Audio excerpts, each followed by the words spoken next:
Sejam bem-vindos, bem-vindas todas e todas ao Estado das Coisas em Debate. Hoje vamos tratar do tema do subsídio proposto pela Prefeitura de Belo Horizonte para resolver o problema financeiro das empresas de ônibus e melhorar a qualidade do transporte público na cidade. Na segunda-feira, dia 16, a Prefeitura anunciou que as empresas de transporte público de Belo Horizonte vão receber 275 milhões de reais como subsídio em troca de um aumento do número de viagens diárias, inicialmente um aumento de 15% em relação à média verificada no mês de março deste ano, e após 15 dias de 30%. Além disso, as empresas vão retornar com o serviço de transporte público em horário noturno, nos finais de semana, nos feriados, como era antes da pandemia. Conosco, para tratar o tema, o engenheiro Murilo Valadares, que tem uma longa experiência na gestão de obras e transporte em Belo Horizonte, Ribeirão das Neves e no estado de Minas Gerais. Na capital, foi secretário municipal de políticas urbanas, secretário de obras, dirigiu a SUDECAP e, no Estado, secretário de Estado de Transportes e Obras Públicas. Atualmente, o Murilo é presidente do Sindicato de Engenheiros de Minas Gerais. Murilo, muito obrigado pela sua presença. Obrigado, Vítor, pelo convite. É um prazer estar aqui no Estado das Coisas. Pois é, Murilo. O prefeito Fuad Noman gerou uma grande expectativa de solução dos problemas das empresas de transporte, de melhoria no serviço de transporte, ao enviar essa proposta de subsídio. Todos os cidadãos, todos nós, estamos querendo entender do que realmente se trata, qual o impacto dela para a qualidade do transporte coletivo em Belo Horizonte. Onde é que estamos realmente em Belo Horizonte com a qualidade e o serviço de transporte público na cidade, na capital mineira? Podemos simplificar e dizer que a proposta da Prefeitura de Belo Horizonte do subsídio de 275 milhões de reais é uma medida pontual. Ela vem para resolver um problema atual, hoje. Ela não analisa do ponto de vista de resolver o problema da mobilidade de Belo Horizonte. Então, é uma conta que nós não temos ela, porque a BH Trans, inclusive, não as fez. O órgão, hoje, o SUMOB não está criada. Então, é um número que, para fazer um subsídio para resolver o problema deste ano, para que as empresas possam continuar. Mas ela não está embasada num planejamento de resolver o problema da mobilidade. Ela não foi um projeto para a Câmara de fazer um subsídio efetivo de todos os anos, mas nós não podemos ser contra o subsídio, porque o cidadão que está em dificuldade financeira hoje, com a crise econômica, o custo de vida alto, esse cidadão precisa ter um preço da passagem barato. E também é o que diz, acho que era importante a gente falar sobre a lei de mobilidade que foi feita em 2012, que ela falava em contribuir para o acesso universal do cidadão à mobilidade, por meio do planejamento e da gestão democrática. Então, infelizmente, nós não temos um planejamento estratégico para a mobilidade atualmente e nem uma gestão democrática, porque os usuários que deveriam participar, deveriam estar participando e sendo ouvidos, não estão sendo ouvidos. E o planejamento seria os técnicos de mobilidade, as pessoas que estudam, as pessoas que entendem, não são chamadas para participar. Eu vou exemplificar. A saúde, quando o prefeito chamou os especialistas, resolveu o problema da saúde. Ajudou, melhorou o problema da pandemia, as questões relacionadas à grande epidemia de coronavírus. O que a prefeitura fez? Ela despreza, hoje, os técnicos, despreza os engenheiros, as pessoas especializadas que entendem inclusive a BHTrans, que pode ter, a BHTrans tem técnico competente que poderiam, em vez de eliminar a BHTrans, acabar com a BHTrans, criar outro órgão, dar força, dar mecanismo e condições para que a BHTrans pudesse fazer um planejamento e a gestão democrática. Recentemente, o Movimento Tarifa Zero fez um estudo revendo, aí, propondo um custo para as tarifas. E houve um questionamento que tinha se baseado num modelo já ultrapassado, mas, na verdade, me corrija aí, quer dizer, Belo Horizonte tem um modelo já há alguns anos, não remunera as empresas pelo número de passageiros, quilômetros rodados, que não permite uma gestão eficiente, tem um outro modelo. Não é? Esse modelo precisa ser revisto, Murilo. Como enfrentar os efeitos das variações conjunturais numa gestão de concessão de transporte? Existe muita questionamentos relacionados ao contrato de 2008. O contrato foi feito uma tabela na época, é igual você calcular uma obra, você calculou o preço da passagem, baseado no número de passageiros e quilômetro. Isso é uma conta que você faz, é uma planilha, você faz o custo dela. E esse custo foi feito em 2008. E no contrato, que antigamente você todo ano calculava o preço da passagem, baseado em aumento de combustível, aumento de ônibus, aumento de mão de obra, aumento de chassi, de pneu, esse contrato de 2008 colocou uma cesta de índices de reajuste todo ano, no mês de dezembro. E o que nós vamos fazer? Com esse contrato, o que determinava? A gestão desse contrato tinha que ser bem feita. Por quê? Se em 2009, em janeiro de 2009, Belo Horizonte tinha 33 milhões de passageiros, e depois, em junho, em março de 2021, tinha 17 milhões de passageiros, quase a metade do número de passageiros do contrato original, o que a boa técnica indica? Fazer um reequilíbrio do contrato, ou fazer um outro contrato. Mas o modelo não existe. O que as pessoas defendem, o cálculo da tarifa, de todo jeito, ele é feito igual a uma obra. Não tem diferença. Você calcula quantos quilômetros vai rodar, o desgaste do pneu, o desgaste do ônibus, o custo do ônibus, a mão de obra. Tudo isso é uma planilha. E o grande problema não é fazer essa conta. Essa conta não é fácil de fazer. O problema é o cidadão consegue pagar. Como é que o cidadão, com esse sistema, com essa forma que existe hoje, consegue pagar? Uma solução, talvez, uma das soluções, é o subsídio. A outra solução é integrar o metropolitano com o de Belo Horizonte. Você, na Avenida Amazonas, na Avenida Antônio Carlos, você tem um ônibus metropolitano passando e um ônibus de Belo Horizonte passando praticamente do mesmo horário, cada um deles com 10 passageiros. Então, o subsídio e a integração são um dos caminhos para solucionar, planejando, mas nunca podemos deixar de chamar o cidadão para discutir, para acompanhar. Quando eu estava na CETOP, nós criamos uma comissão de transporte metropolitano. Por quê? Para resolver os problemas, você precisa ter uma gestão democrática. As pessoas precisam saber o custo da passagem, os horários de ônibus. Tudo isso a gente fez discutindo. Acho que esse é o caminho, planejar e fazer a gestão democrática.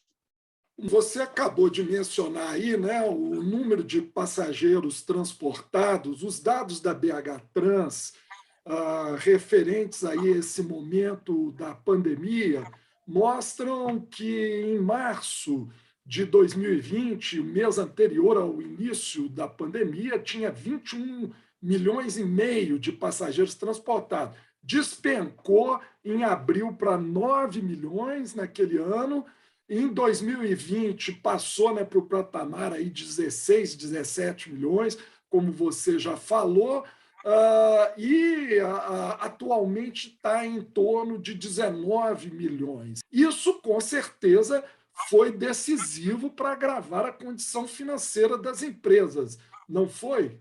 Inclusive, esse número de 19 milhões ou de 20 que você citou está muito abaixo quando, em 2008, foi feita a licitação, que era em torno de 35, 34, 33 milhões de passageiros. Esse número de passageiros caiu, obviamente, tem que ter um ajuste. O que faltou na minha avaliação? Faltou a gestão. Mas nós queremos... aí tem várias soluções. Eu posso fazer o transporte, porque sem subsídio não tem jeito. Aí, o que a gestão faz? Se você não remunera, o que os empresários fizeram? Retiraram o ônibus. E quem foi penalizado? Penalizado foi o passageiro, o cidadão. Eu acho que o erro está aí. O cidadão não pode ser penalizado por uma falta de planejamento e gestão do poder público. Eu acho que isso que faltou em Belo Horizonte. Eu vou te falar com toda certeza, Belo Horizonte não é nenhuma arrogância, é uma constatação da verdade. Tem um dos melhores técnicos do Brasil. Tanto é que, nessa cidade, os especialistas em mobilidades trabalham no Brasil inteiro. Quase todas as capitais têm presença de mineiros. E aqui, em Belo Horizonte, eles são desprezados. Bom, Murilo, você tem razão. Belo Horizonte, Minas Gerais, acumulou uma experiência na gestão do transporte desde os anos 80, com a extinta Metrobel, que trouxe inovações, mas também foi um desafio para o movimento social. Agora, estamos observando em Belo Horizonte uma confusão. Primeiro, a questão da caixa preta da BH Trans, que não evoluiu. Depois, a temática da mudança de BH Trans para Sumob, não é, que ainda também está para ser entendida pelos belo-horizontinos. E, mais recentemente, no final do ano passado, a Prefeitura, no meio da crise de financiamento, anuncia a redução da tarifa de R$ 4,50 para R$ 4,30, com as empresas dizendo que aquilo é uma solução. Além disso, os vereadores apresentaram uma proposta de lei que possibilita a prefeitura assumir toda a gestão caso nada do que se está pensando funcione. Onde é que estamos, Murilo, na gestão do transporte em Belo Horizonte? Primeiro, Vitor, nós não podemos reclamar, nós temos que bater palma para a passagem diminuir de 4,50 para 4,30. Isso beneficia o cidadão, estamos de acordo. Agora, isso aí nós fechamos, de acordo. O problema, como resolver o para frente? O para frente, igual você falou, tem a solução de fazer um novo contrato com as empresas, tem a solução do poder público assumir o transporte, mas nada disso, assumir o transporte hoje com a Constituição brasileira, com a legislação nossa, acho que é quase inviável o poder público contratar motorista, contratar serviço, ou ele vai alugar os ônibus. A solução que eu defendo é você saber quanto custa a passagem em Belo Horizonte.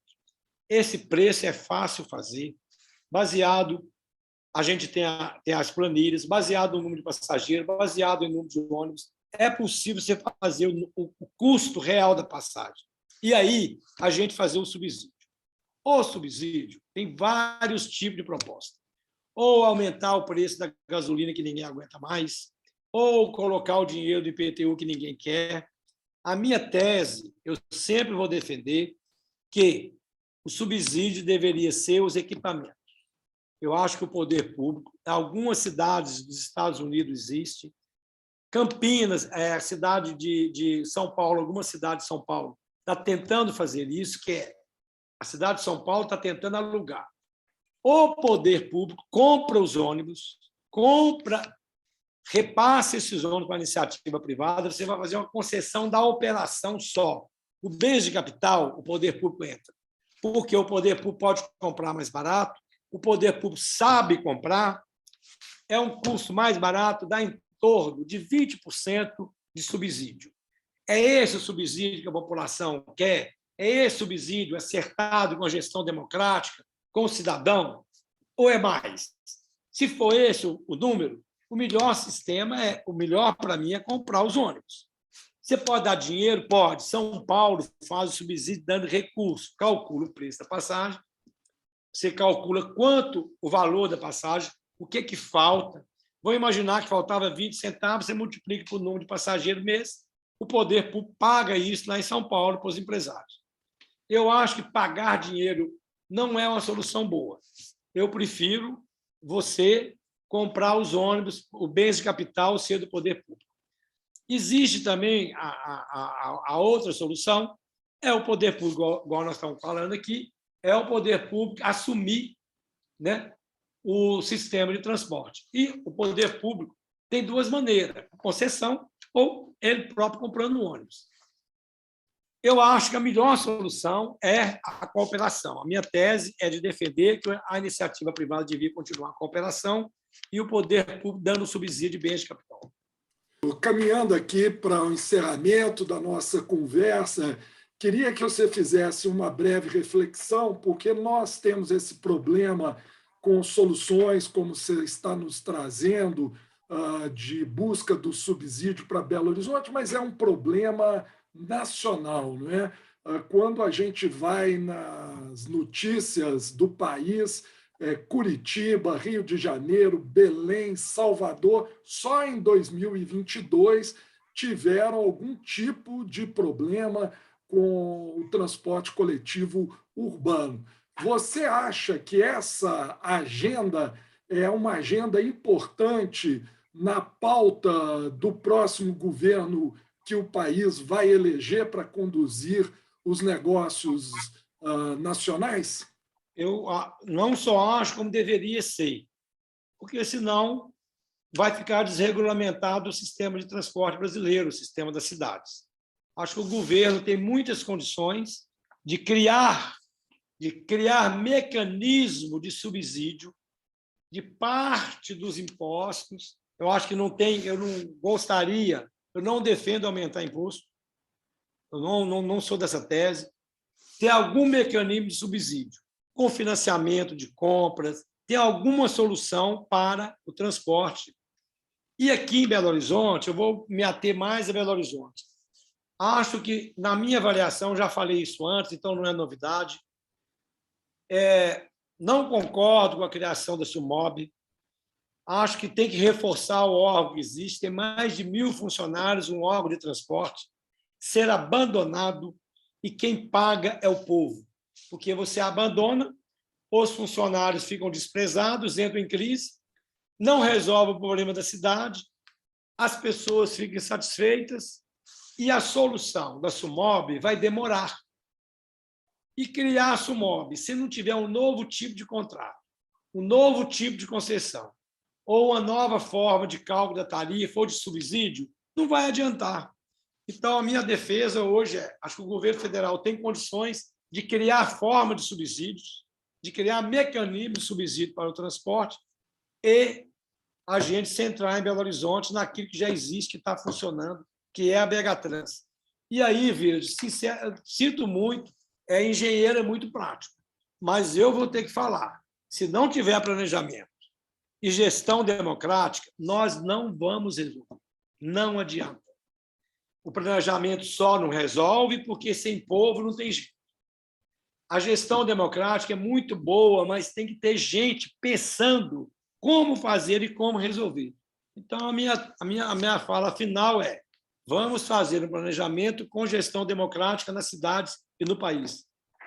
Muito obrigado, Village, por estar aqui no Estado das Coisas. Nós ouvimos o engenheiro Murilo Valadares, presidente do Sindicato dos Engenheiros em Minas Gerais. Acompanhe a nossa iniciativa em www.estadodascoisas.com.br. Até o próximo Estado das Coisas em Debate.